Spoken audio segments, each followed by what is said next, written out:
আজ আমি কিনলাম আমার ইউটিউবের জন্য নতুন মাইক।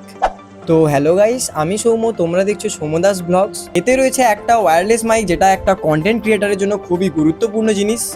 তো চলো এখন এটা আনবক্স করা যাক। যদিও আমি এটা আগে আনবক্স করে নিয়েছি, তা সত্ত্বেও আরও একবার আনবক্স করছি। আগেই বললাম এতে রয়েছে একটা ওয়্যারলেস মাইক, যেটা হচ্ছে গ্রিনারো কোম্পানির।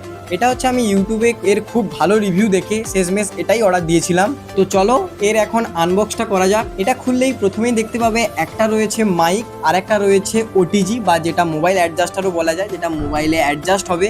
এবং এর সঙ্গে দিয়েছিল দুটি স্পঞ্জ, যেটা হচ্ছে একটা কালো দিয়েছিল আর একটা ওই তুলো নরম টাইপের স্পঞ্জ দিয়েছিল। এর সাথে দিয়েছিল একটা টাইপ এ টু টাইপ সি এর একটা ওয়্যার, যেটা হচ্ছে মাইকটা চার্জে দেওয়ার জন্য, এবং এই ওটিজি এর মাধ্যমে সরাসরি মোবাইলটাকেও চার্জে দেওয়া যায় এই ওয়্যারটার সাহায্যে। তোমরা এই যে পুরো ভিডিওটা দেখলে বা ভিডিওটা শুনলে, এর যে পুরো সাউন্ডটাই এই মাইক দিয়েই করা। তো কেমন লাগলো অবশ্যই কমেন্টে জানিও।